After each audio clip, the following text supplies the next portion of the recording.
Ayun. Wait lang. Wait lang, maglalabar ka pa.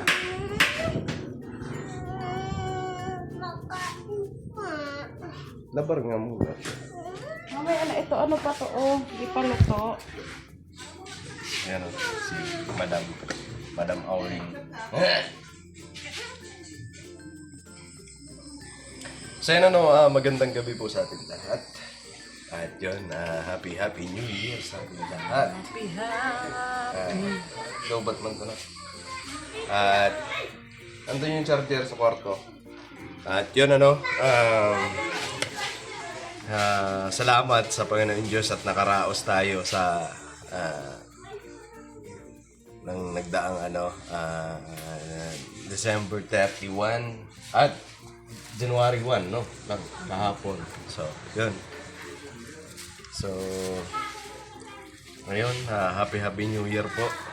Pasensya, wala tayong upload kahapon, no? Meron. Meron, umaga lang. May upload kami kahapon, no? Umaga. Pero yun yung ano, Nare-post. Nare-upload lang dahil nagkaroon ng problema yung Kaya madami nag-comment na parang napanood na daw nila. Kasi po, nung in-upload ko, siguro mga 1 hour, lumabas yung kulay nila, yung limited, hindi siya ma-monetize. Kaya inisip ko, 1 hour pa lang naman, tapos konti pa lang naman yung nakapanood, siguro mga 500 or 500 plus ata. So, ko siya, pre-nabit ko siya. Tapos inedit ko ulit, tinanggal ko yung mga naipakita ko mga baboy na niluluto, yung tinatagtag. So, bawal po pala yun. Kaya ayun, hindi siya nagkaroon ng ads. Kaya ayan, inedit ko ulit para ma-i-upload. Oo. So, ayun. Okay naman na siya ngayon. Toy, ang ilaw, Toy, oh. Ano yun? Kasi masakit sa mata. So, ayun itong araw na ito, kagabi kasi brown out, yung madaling araw kasi Pati brown kanina. out hanggang alina. So, ngayon na kami nakapag-vlog. At ngayon, okay na yung kisame doon sa may sala. Tapos maya-maya may papakita kami sa inyo. Pansamantala, ito muna. Pansamantala, ito muna. Ayan, nagluluto si Nika ng bangus. Ayan. Sinigang na bangus. Ayan, kasi medyo malamig ang panahon ngayon dito. At marami ang naka-jacket. Sinika lang nakasando. So, Okay lang, malaki na ang braso ko. yung yung higaan, hindi pa natin ma-assemble lang. Kasi Magka-tiles. Ngayon, ang sabi ko naman, pag natapos nila yung sala, ito yung sala. Ayan. So, dalawa na meron. Tapos yun. And, tapos ito. So, ayan ito dumating na atay. tapos ito yung foam na in order. Binili namin sa ayan siya kakapal. Ayan. Tapos ang ganda rin yung foam na to. Ayan, gusto ko mag-thank you pala. Thank you po. Kay? Sa nagbigay ng pambili ng foam tsaka ng bed frame. Thank you po kay Tita Linda ng Thailand. Ayan. Thank you po, tita. At sana lagi kayo nasa mabuting Busy siya kalagayan. ngayon. Pero updated siya sa ating Vlog. Ayan. Ayan, tita, ito na po yung nabili na po namin. Pasensya na po kung medyo natagal lang kasi nabanggit na po namin sa mga nakaraang vlog na may in-order kaming bed frame. Kaso nga lang, hindi siya dumating. Kaya kinancel ko at bumili kami ni Intoy doon sa City Hardware ng bed frame. Ayan, hindi niya pa na-assemble pero kapag i-assemble niya po, i-vlog natin lang kasi para makita nyo. At yan, gusto ko din mag-thank you ulit. Ayan, kay Ate Pia. Yes. Ay, at palagi po siyang Na-updated yes, sa updated sa vlog ating natin. Ate, thank you so much. Sobrang saya namin. Meron na kaming sala set, sofa. Agoy! Sabi ko mamaya ipapakita na. Gano'n? Hindi mo, kala ko nakita mo na. Yeah. Punta ka na Pero lang eh. hindi pa naman, hindi nyo pa naman nakita kung anong itsura. Pero sabi ko, hindi muna namin yun siya gagamitin pag na-tiles na dito. Kasi, syempre, yung dumi, yung alikabok, hindi naman nalalabhan yun. Kaya mahirap. Nakabalot naman po siya sa plastic. Kaya okay lang. Andito na siya. Di mo pala na-ito yun. Akala ko napakita mo na. So, ayun, baka yung iba may katanungan na bakit kung kailan January 2 sa kanya ipinadeliver. Yun, kagaya nga po ng sinabi ni Nika. Hindi po, isarado yung ano siya. Hindi, bukod pa doon, mas maganda kasi gamitin kung halimbawa naka-tiles na siya. Bagong oo. Kasi madudumihan, alam naman po natin na ang salasit ay hindi malalabhan. Ano? Hindi mo siya matatagalan ng ano. Pero bumili din ako ng cover para kapag uupo ka, siguro pag dumating yung seat cover, pwede. Andyan na ba? Oo, yung dumating kanina. Seat cover yun? Tapos yung Kaya pala laki. isa lang siya, set cover, tapos may pillow na, yung maliliit para sa sofa. Meron din, pero hindi pa namin siya nabubuksan. So, ayun, pagka siguro okay na, saka namin i-aayos yun. So, dahil nabanggit na ni Nika kung ano yung sinasabi ko na mamaya, Hindi ko man kasi alam eh. Pakita ko na lang ngayon. Ano po? So, yan. Balikan ko po kayo at pagpakita ko sa inyo kung asan yung sala set. At yun, salamat. Maraming salamat po Ate Pia sa pinagkaloob niyo po sa amin. Maraming salamat po. First time in our life na magkaroon ng sariling salas. Yes po. So, ito po yung aming sofa. Ayan. Naka-plastic pa siya. Saka na natin tatanggalin kapag na-tiles na dito. Ayan. Kasi may isang dumi pa. Tapos, ito yung isa. Ayan. Kabalat pa siya. Pero, tatanggal. Sabi ko kay Inti, huwag muna namin tanggalin. Alam niyo na. Ayan. Tapos, agoy! Uy! Baka... Tapos, ito po, ito yung upuan. Ito, free na po ito. Binigay na po sa amin nung napagbilhan namin. Libre na siya kasi. Kasi ito. Pwede ka maglagay dyan. Huwag mo tatanggalin muna. Ano siya? Kasi alam nyo naman, mahirap na pagka ang sopa hindi naman pwedeng labhan. Lalo na pag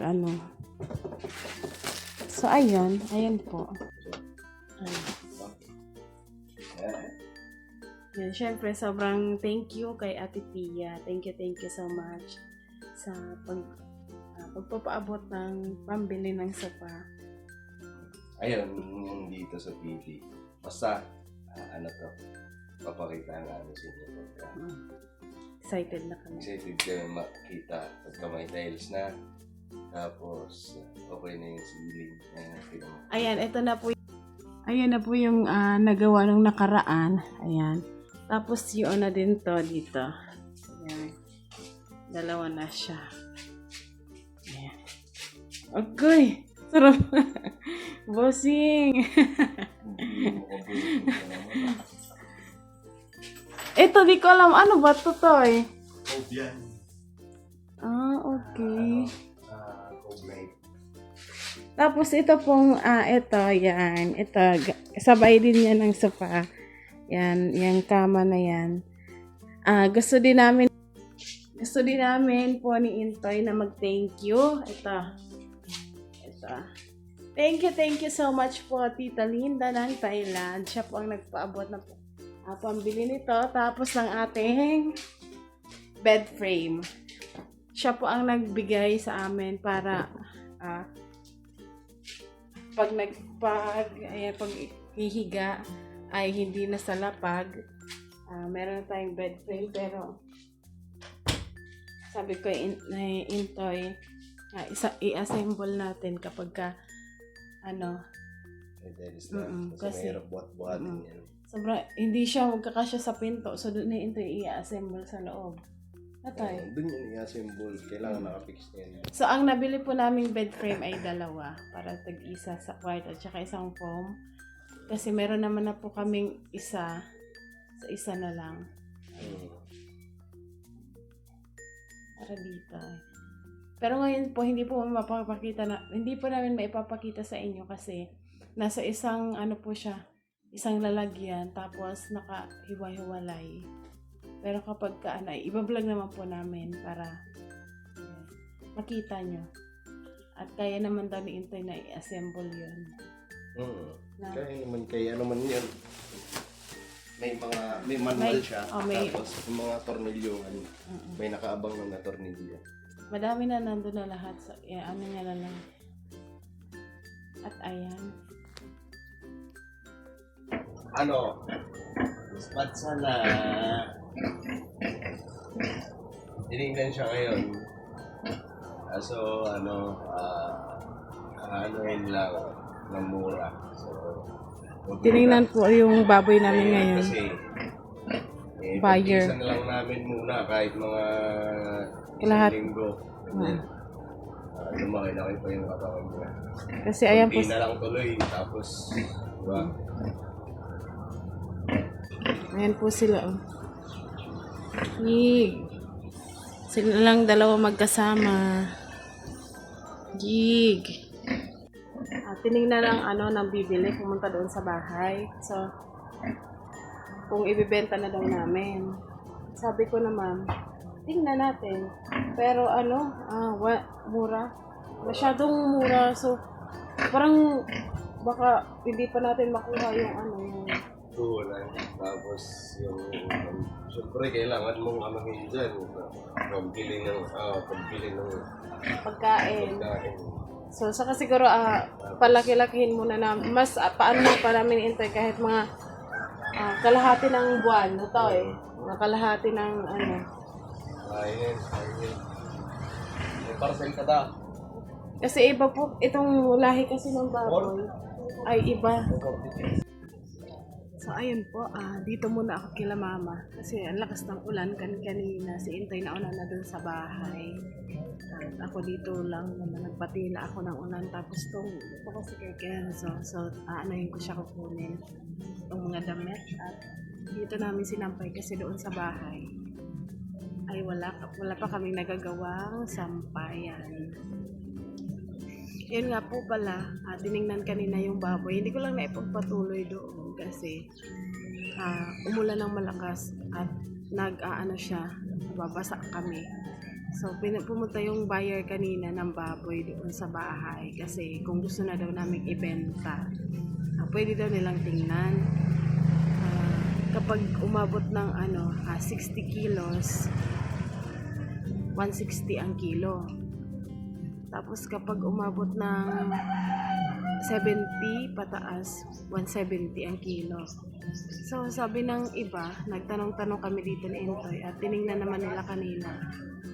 Sabi wag mo munang ibenta kasi yan siya, parang yung bumili. Mura siya. So kayo na lang mismo ang maghanap ng buyer para mas mahal yung benta ng baboy. Kaya yun sabi namin, hindi muna namin ibenta. Siguro mga kalahati na ng buwan ngayong January para mas bumigat pa yung baboy. At sabi naman nila dito, yung mga nagbenta ng baboy ay tataas pa yung kilo kapag darating na mga araw, mas pa yung kilo. Tapos madaming naghahanap ng ng baboy na bibili ng buhay para itinda doon sa market. At pwede din doon magtanong sa market para mas yung mismong bibili talaga. Kasi yung sa kanila parang bibili nila tapos bibenta ulit nila ng mas mahal. So diretso na dapat doon sa pagkakatay. Para siya mas okay yung price per yung kilo. At ayun, ngayon sa bahay ay may gumagawa para sa Kisame. Pangatlong araw na nila ngayon nagtatrabaho. At sabi ni Intay pagkatapos nung Ano na? Kuya, siya rin daw. Baby po, pinabakan siguro mga kabangaan na lang kung dyan na. Oh. Barata. Parabakan mo na dyan. Barata, 160. 260.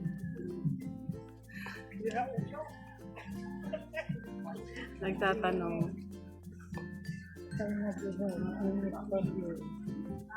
Daing mo na mayo ako igding pang Kikig na, tamaduman man ako. Wala na po ini. Kini sila. Duwa lang Ano po. sila ako. Yun na po nila. Salamat. At siya na lang po. Iyo, be. Ay, si Made.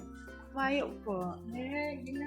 Ayun, may nagbenta ng bilo-bilo. 15 pesos. So,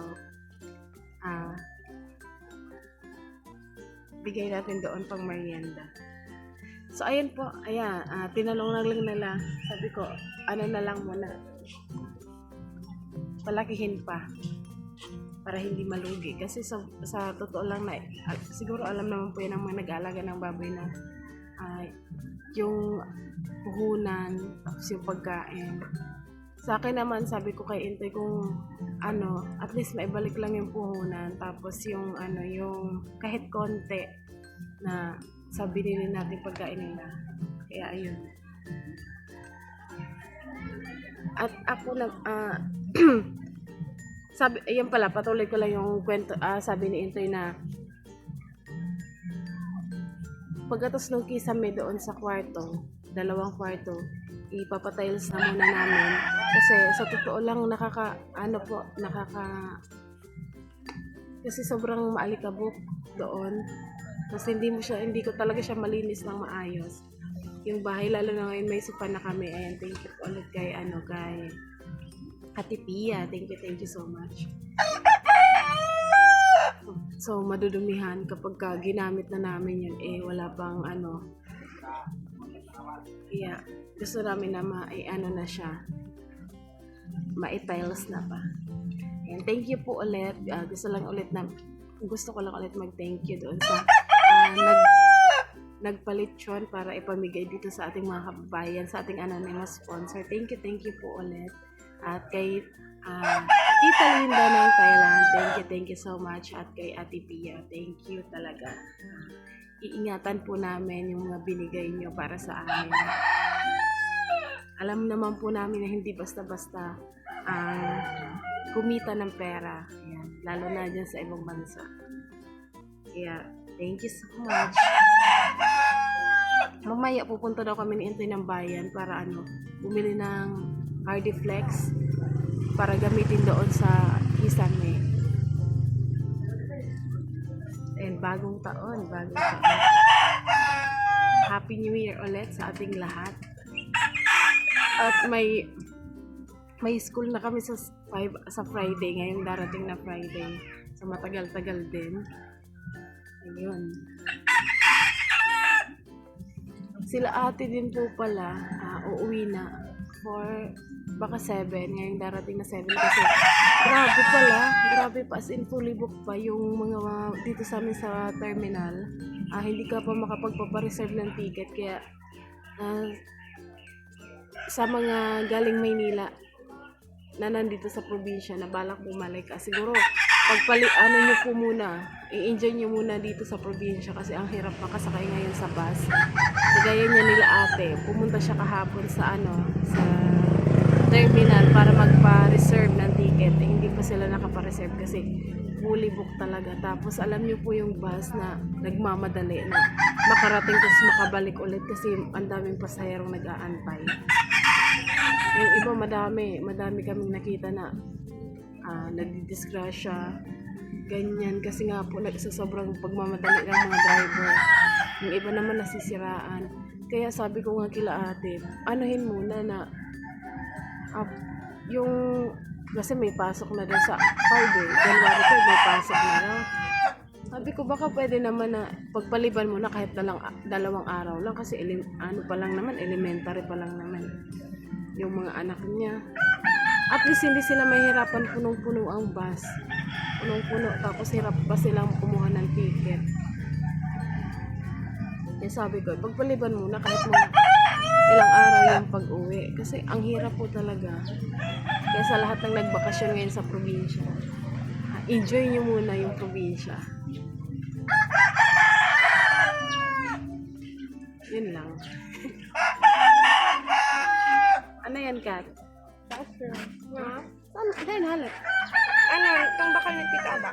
Biscuits. Isay na, si Mama? Itong nga sa lata.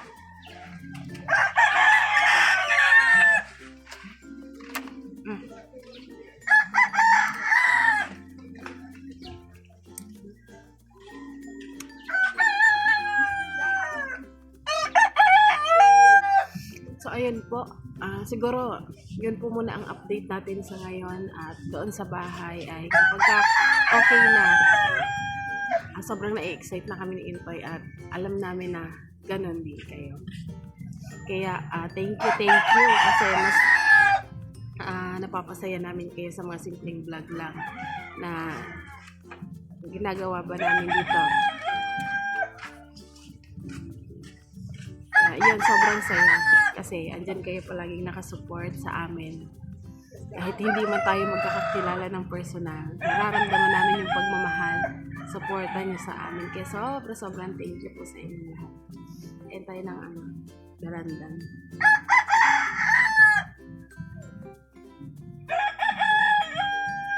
So ayun po, siguro hanggang dito na lang po muna ang aming update at see you next vlog. Thank you po pala ulit doon sa nasa live namin kagabi. Ito na po yung upload. Si Mami. Ito po yung upload. Hindi namin na-upload kagabi kasi anong oras na natapos. So ngayon lang. Ayan po. Thank you ulit at salamat sa pagsama. See you next vlog. Lagi nating tatandaan. No hate, just love. Thank you so much. Bye.